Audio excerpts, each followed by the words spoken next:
It's the Task Management and Time Blocking Podcast, episode 31. You've been listening to this podcast for a few episodes. You've taken note of the format, which is different. We don't do traditional interviews, as you know, but instead we do problem solving sessions inviting some of the brightest minds in the world to tackle emerging issues in task management. But what is it like to host this series? Have I learned anything from being the host? What can I share after 32 episodes and a full season? Because we're moving on to season 2 as of the next episode. In this solo episode, I'll be sharing my experience and what you can take away from the lineup of guests I've had on the show since early 2022. I'm Francis Wade, and welcome to the Task Management and Time Blocking Podcast.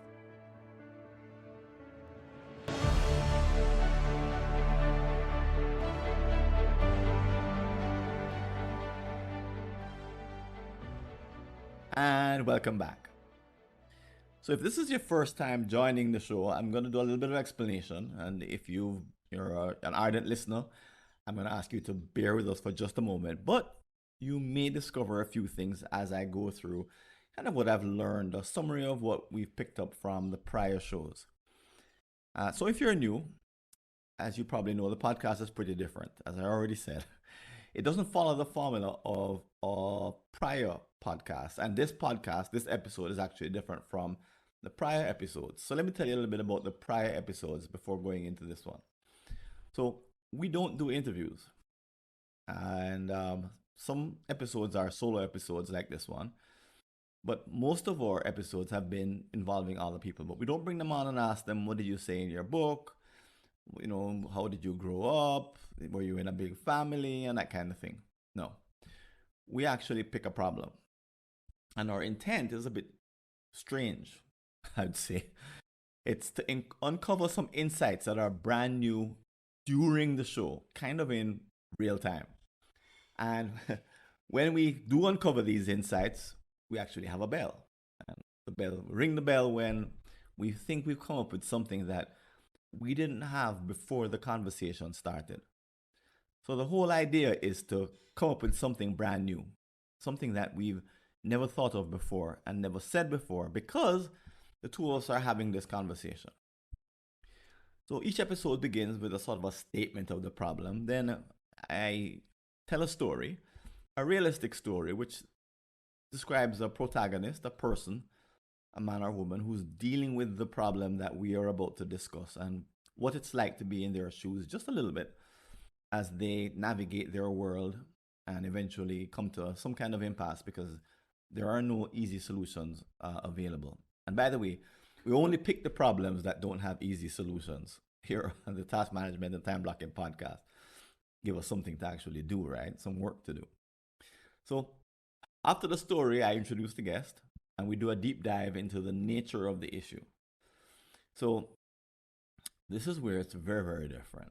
What we try to do is to stay in diagnostic mode, which means that we're not looking for solutions right off the bat. Certainly not solutions that we already came in with. As I mentioned, we're trying to find a new insight. And the only way you can get a new insight is to stay in problem definition mode long enough that something brand new occurs to you. So each of our episodes we spend maybe 20 to 40 minutes, particularly when I have another guest. I have a guest on, and we spend time digging into the problem. You know, what happens if you can't solve it? What are the costs of it? Isn't there an easy solution? Why does it perpetuate? Why doesn't someone finally figure it out? What's the impact it has on our lives individually and the lives of other people, because we can't solve it. So we get very, very detailed about it. It's the nature of difficult, complex problems that if they really do live up to their billing, then they don't lend themselves to just, aphorisms or memes or prearranged or predetermined thinking.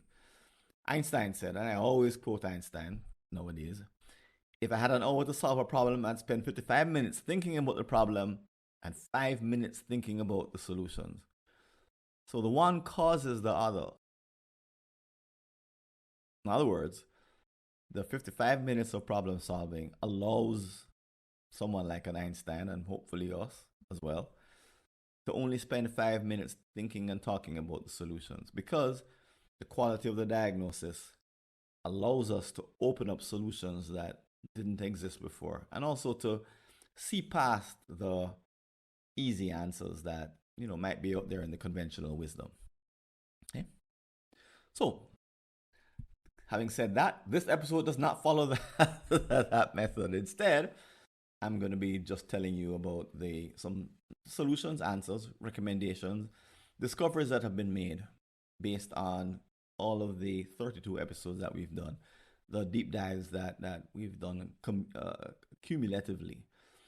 So where have I arrived after all of that, and this new format, this new way of thinking, and this approach to task management and time blocking discussions, productivity discussions. Okay, so one is that, so everyone agrees that one size does not fit all in the realm of task management and time blocking, but I found that there are very few who ask, now what? Instead, most of us are heavily, I would say, influenced or infected by one size fits all thinking. And we've come to where we are because we either followed someone who told us what to do, or we followed our own advice and we figured out what to do. In either case, it's not very different. We have arrived at what we think we should do, and we're now about rinse and repeat. Very few of the folks I could have interviewed who I didn't interview, the ones who came on are the ones who are willing to ask, now what? But they're a small number. There's a lot of people I approached who don't think this way at all. They want to sell a book or a training, or they have their own podcast, their own line of thinking. And for them, their line of thinking is the answer. And that's it. Very few go past that to say, okay, if one size fits all really doesn't fit all, and if it's a profound difference from trying to follow a one size fits all solution, then what does it imply and what does it demand of us as people who are trying to be productive? So that question does not get asked. Okay, that's one thing I discovered that was a bit of a surprise. And it really came because when you ask questions below what people say, because it's a bit of a meme, it's an aphorism, kind of, oh yeah, everybody knows that one size doesn't fit all. You got to tinker and, have it fit what you want to do. Everybody says that. But very few ask, okay, if that's true, now what? What does that imply? Okay. So that's the first thing I discovered. We're in very, very rare territory. So some other things I discovered is that when you start to ask the question, now what? You realize that the old way of approaching task management around following one prescription is, I mentioned that it's pervasive and it's almost like it's infected all of us. But what it's based on is quality followership. So being a good follower. So if someone offers you a method, you could spend decades, and I've met people who spent decades trying to follow what is written or has been prescribed to them in a book, videotape, whatever it may be encapsulated in. And that it's really about being a good disciple, someone who follows the instructions, because at some point, the person who put together the thinking says, don't do this and don't do that, or else you have no right to expect good results. In other words, they're warning you not to stray from their teaching. So the idea is that you become a good disciple, you follow the instructions, you enforce them whenever you can. If it's all over social media, people who enforce different schools of thought or different one size fits all solutions, and you defend the dogma. At some point, it becomes more than just a useful tool or an approach, at some point for many it becomes part of their identity because it provided good things for them, and they now are prepared to tell everybody the good news because they want them to experience the good things as well.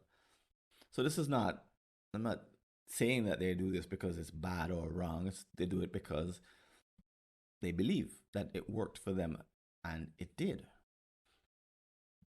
You know, that the one of the things I discovered is that people stick with their one size fits all solutions because it gives them a big jump from not having a clue to seeing productivity improvements and productivity gains. You know, they actually saw results. It's not that it didn't work, it did work.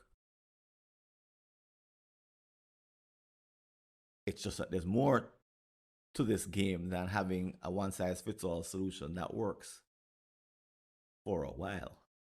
Okay. Um, the other thing I discovered about, once you start asking no what, is that you become open to all different kinds of ideas, solutions, tools, techniques, practices. But now you need really good diagnostic skills to be able to sort through them. So you don't want to have to go through and test them one by one. And there are folks who have tested many approaches one by one. My colleague Melanie Wilson, Dr. Melanie Wilson, has appeared twice on the podcast, and she wrote a book on how to basically she went through one new technique each week for a year and tried it and tested it. So that's one way to do it, you know, and I'm glad that she did because she's able to, at the end of it, draw some amazing conclusions around what works and does not work. But most people don't have the time or the inclination or the space to do that. So you need these advanced diagnostic skills to be able to sort through all of the sort of the tsunami of recommendations that are coming your way in the task management and time blocking world. Okay. And you know, but what do you diagnose? I also discovered that once you decide that the know what is important, you've got to make some decisions around where you get your sources from. So I see people on Reddit all the time, you know, trying to do diagnosis. They don't use that word as much, but they describe a problem and they say help. And people jump in with their one size fits all solutions for the most part. But the answers that they give don't help the person asking the question to become a better diagnostician. And really, that's what we want. That's what we the best way to empower people is not to tell them an answer that may be helpful in the short term, or not to give them 10 things to try that may be helpful in the midterm. But in the long term, is to have them become an awesome evaluator of different approaches. And at the same time, there's not a lot of help with regards to how to do that. The truth is that the world beyond one size fits all thinking is in its infancy. It really is the road less traveled. This is a bit like, you know, inventing your own way of approaching task management and time blocking. So during the series, you probably may heard us made many references to the fact that we are self-taught in this area. And as a result, everyone has their own way of managing their tasks. And if they do time blocking, their own variation on the theme. And you can't take what someone else is doing and just kind of copy them. No, that is the promise of the one size fits all thinkers, books, and so forth. But, you know, even they concede that you can't copy everything. But interesting, none of the books I've read or the approaches that I've come across that promote a one size fits all solution, a generic solution, tell you know what? That if you're going to customize this approach that we're giving you, they don't begin to tell you how to do it. They just tell you, just do it. They don't tell you, okay, this part's essential, don't mess with it. You know, it's a bit like a car, right? If you're going to customize a car, They would say, okay, this part's essential. Don't mess with that part unless you're highly skilled. Sure, you can repaint it. You can get somebody to put on some fenders. You can change, you could change the cosmetics, change the seats. But here are the parts that you don't touch unless you really know what you're doing. And the one size fits all proponents don't give any actual advice that I've seen with respect to how to customize their recommendations and make them their own. They really are in the world. That's why I say the world of one size fits all may make a few concessions like that, but it's fundamentally based on the idea that followership and being a good disciple is kind of like the key behavior, not being an awesome diagnostician. That's an entirely different world to live in, and that's maybe the biggest discovery I've made, that being in that world and staying in it is rare, the road less traveled, and it's not supported by very many people who say they're experts in this area. They'll say things that sound like it, but they don't say that you've got to relocate your mind, have a brand new mindset, and that you need to give up the followership mindset to be an awesome diagnostician on your own. That's a different mindset, and that's required. So let's assume that you do buy into this idea that I need this different mindset. So here's some of the challenges that I picked up on that have not been resolved even. How do you track your errors? How do you figure out your mistakes? How do you measure them? Most people's task management just doesn't have the kind of feedback, real time or after the fact. And they may think about it, but they don't have a dashboard that's saying, here's the number of tasks that you're managing and here are the problems that you're now experiencing given the setup of your ecosystem. There are lots of reasons for this. We're using many tools. We're also using our mind, which nobody knows yet how to plug in and manage a task, the number of tasks that you're managing in your mind.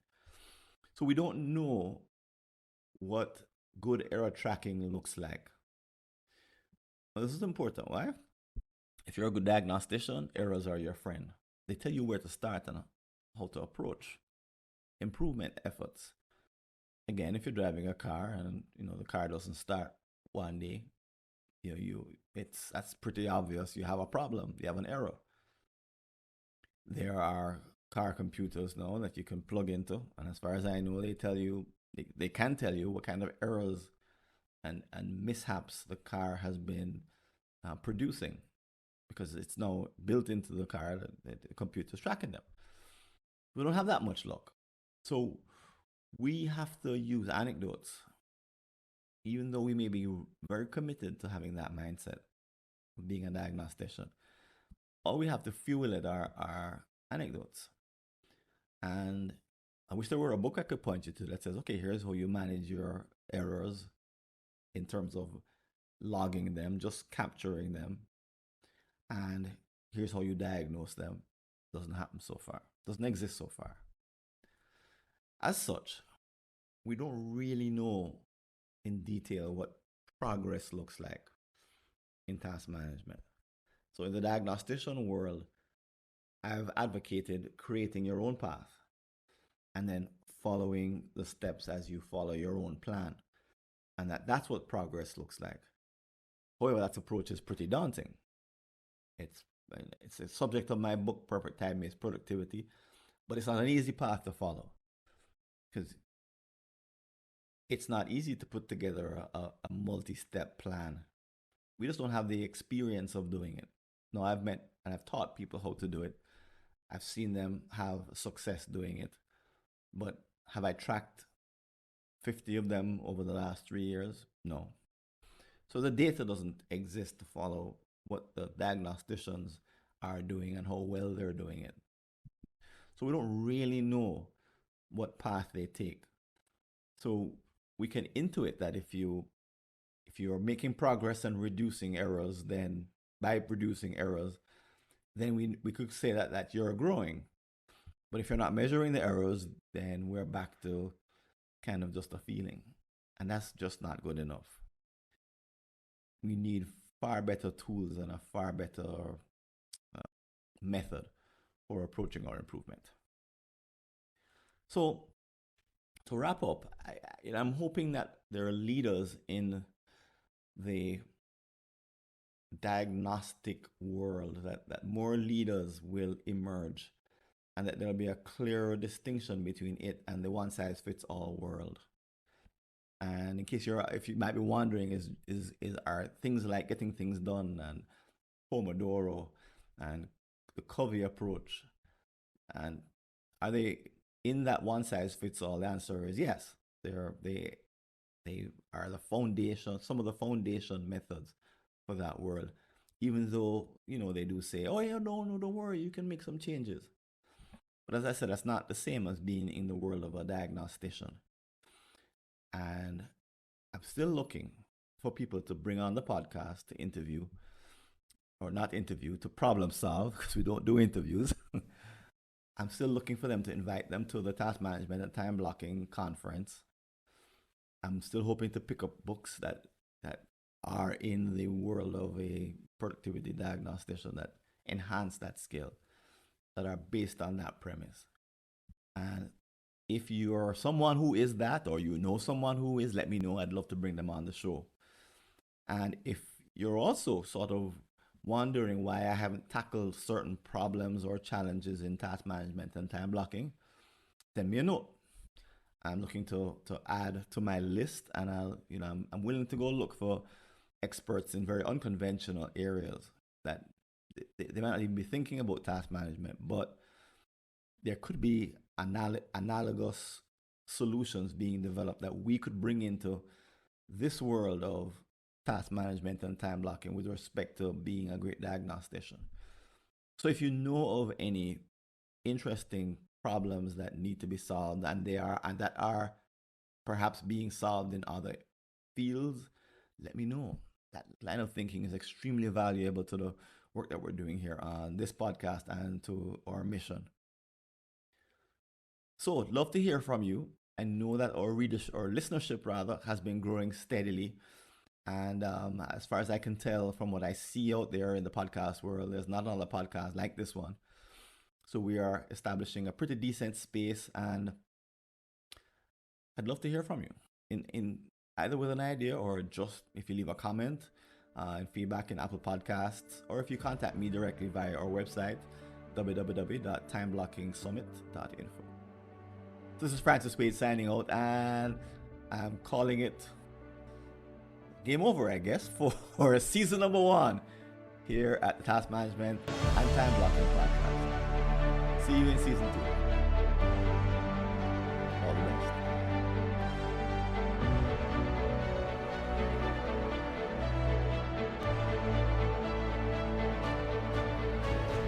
And if you want to leave a comment about this episode or any aspect of the work that we're doing here at the Task Management and Time Blocking Podcast, you can go over to www.replytofrancis.info and send me either a message by text, or send me a voice message, a voice note.